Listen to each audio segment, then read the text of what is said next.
My mom wanted me to be a truck driver because that would mean I'd make $24,000 a year if I went to Truck Masters, and that would be twice what my father made.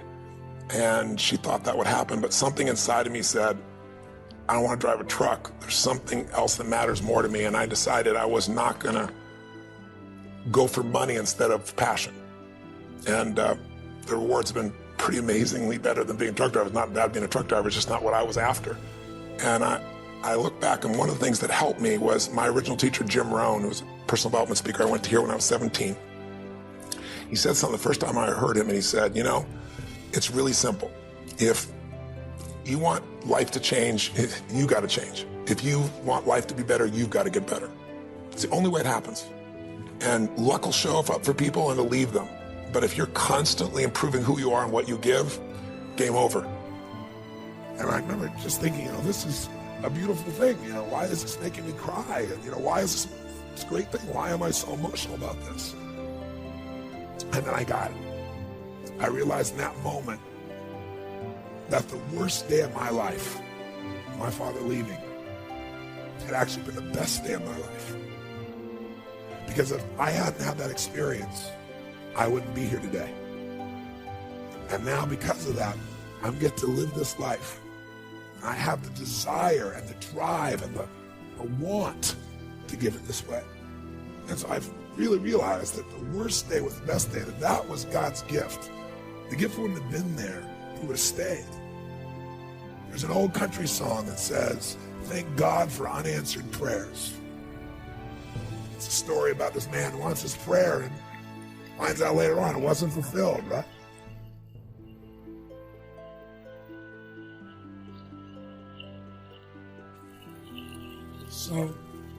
So I tell you the story for a couple reasons. One is, if you want to change your life, figure out how your worst day was your best day. It'll change everything, because it is if you look for it. If you find the deeper meaning, it is. There's something in you that wouldn't be there without it. And the second reason is because I want to recruit your soul.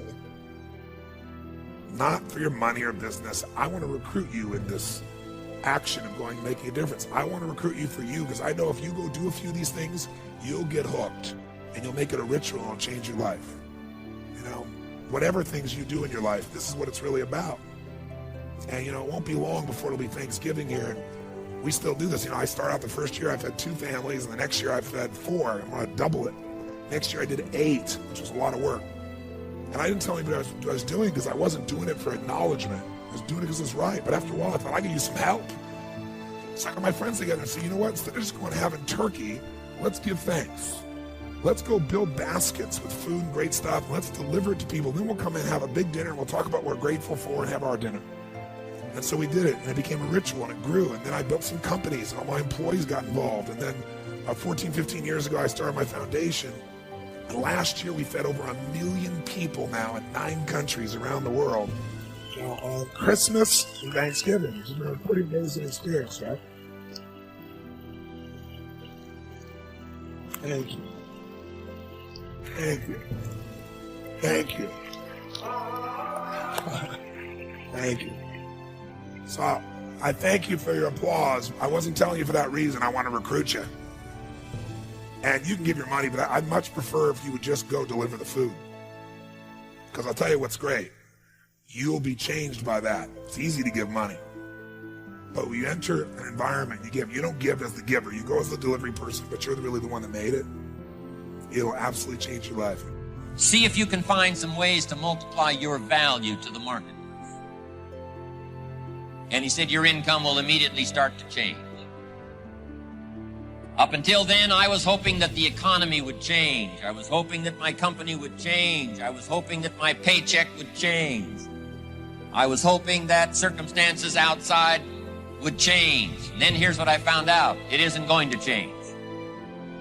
So then my question was, if it isn't going to change, how will my life ever change?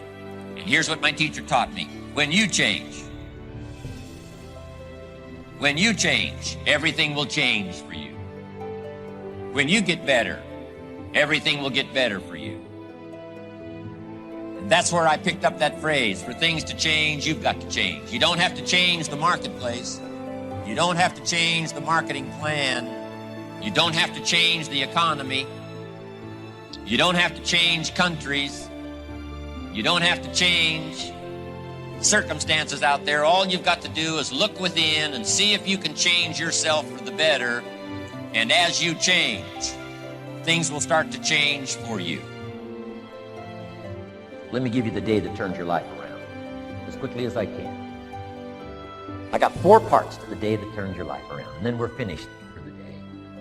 Number 1, disgust. Disgust.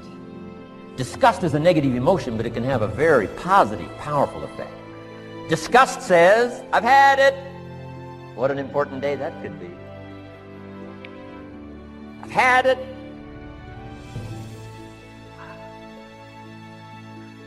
I met a beautiful, powerful, accomplished executive lady in New York. The company invited me to come in. This lady was a vice president, extraordinary lady. I got to know her, and I found out her story. I said, how did you get here? Big income. And she never went to high school, never went to college, never went to university. I said, how did you get here? Executive, powerful, income. She said, well, let me tell you part of the scenario. She said, when I was a young mother a few years ago, she said, one day I asked my husband for $10. And he said, what for?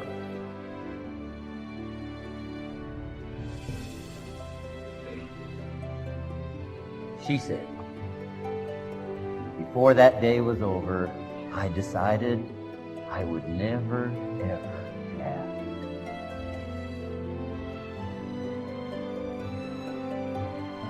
She said, I started studying opportunity, found it, took the classes, put myself through the schools, did the scenario.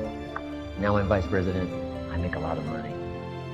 And she said, I kept my promise. I've never, ever had to ask again. It's called a life-changing day. The day you say, enough. Now, if you can add an act to your disgust, it helps. Man takes a shotgun to his car, blows out every window, destroys every tire, puts 100 rounds in it, and says, I've driven this embarrassing thing for the last time. And then he saves it. He saves it.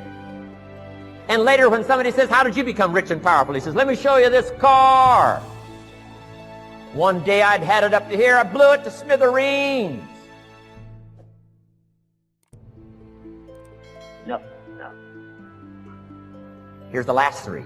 Next is decision. Decision-making is a life-changing day. If you went home today and in the next few days cleaned up a list of decisions, it could furnish enough inspiration for the next 5 years, 10 years. What an inspiring day, the day you can bring yourself to decide. Here's the 3rd one, desire, wanting too bad enough. Who knows the mystery of that? We don't know. But here's something I do know. Sometimes desire waits for a trigger, waits for something to happen. Who knows what the happening may be? A song, the lyrics, a movie, a dialogue, a seminar, a sermon, a book, an experience, confrontation with an enemy, a conversation with a friend who finally levels with you. Whatever the experience it is, it's so valuable. Here's my best advice. Welcome all experiences. You never know which one is going to turn everything on. Don't put up the walls. The same wall that keeps out disappointment keeps out happiness. Take down the walls. Go for the experience. Let it teach you. And here's the last one. Resolve. Resolve says I will. 2 of the most powerful words in the language. Benjamin Disraeli said, nothing can resist a human will that will stake its existence on its purpose. Shortly put, I'll do it, or die. Best definition of resolve I got from a little junior high girl, Foster City, California. I'm going through some words one day. I got to this one and I asked the kids, who can tell me what resolve means? Some didn't know, some tried. Interesting. The last one was the best. Little girl about 3 rows back, she said, I think I know, Mr. Rohn. I said, what? She said, I think resolve means promising yourself you will never give up. I said, that's the best I've ever heard. She's probably giving seminars somewhere today, right? And that's the best I've heard. I asked the kids, how long should a baby try to learn how to walk? How long would you give your average baby? Before you say, hey, enough's enough. No. Any mother in the world would say, you're crazy. My baby is going to keep trying what? Until. What a magic word. I want you to write it down. Until. Promise yourself you'll read the books until your skills change. You'll go to seminars until you get a handle on it. You'll listen to it until it makes sense. You'll go for it until you understand it. You'll practice it until you develop the skill. Never give up until, however long that is. Step by step, piece by piece, book by book, word by word, apple by apple. Walk around the block, walk around the block. Go for it. Don't miss the chance to grow. And resolve that you'll pay the price until you learn, change, grow, become. Then you'll discover some of life's best treasures when you pay that price. See, if you go through life holding back, and most of us do, most of us, if we ask ourselves, have we done all we can do? Most of us will have to answer, no, we haven't. We've been holding back. We have ideas that we don't act on, things we want to do. We're afraid to take chances. We go through life trying to seek security and not coming outside of our comfort zone, and we take most of our stuff with us to the grave. And I'm saying that the fact that you're still here, that you're still breathing, you've got some more work, and you owe it to yourself. You owe it to yourself. So when you get up in the morning, that you can look yourself in the face and say, hey, I'm living my life on my terms. That's important. Not to give up on your dream, not to give up on yourself. Now, are there going to be some moments when you want to give up? Yes. Will there be some moments when it's going to seem like it's impossible? The pain that you're experiencing, the disappointment that you're experiencing, that you're going to say, it's not worth it? Yes, that's going to be right there for you. It's going to be in your face, telling you to go back. For 30 days, you must take control of your mind. It will think only about what you permit it to think. Each day for this 30-day test, do more than you have to do. In addition to maintaining a cheerful, positive outlook, give of yourself more than you've ever done before. Do this knowing that your returns in life must be in direct proportion to what you give. The moment you decide on a goal to work toward, you're immediately a successful person. You're then in that rare and successful category of people who know where they're going. Out of every 100 people, you belong to the top 5. Don't concern yourself too much with how you're going to achieve your goal. Leave that completely to a power greater than yourself. All you have to do is know where you're going. The answers will come to you of their own accord. Remember these words from the Sermon on the Mount, and remember them well. Keep them constantly before you this month of your test. Ask, and it shall be given you. Seek, and ye shall find. Knock, and it shall be opened unto you. For every one that asketh receiveth, and he that seeketh findeth, and to him that knocketh it shall be opened. It's as marvelous and as simple as that. In fact, it's so simple that in our seemingly complicated world it's difficult for an adult to understand that all he needs is a purpose and faith. For 30 days, do your best.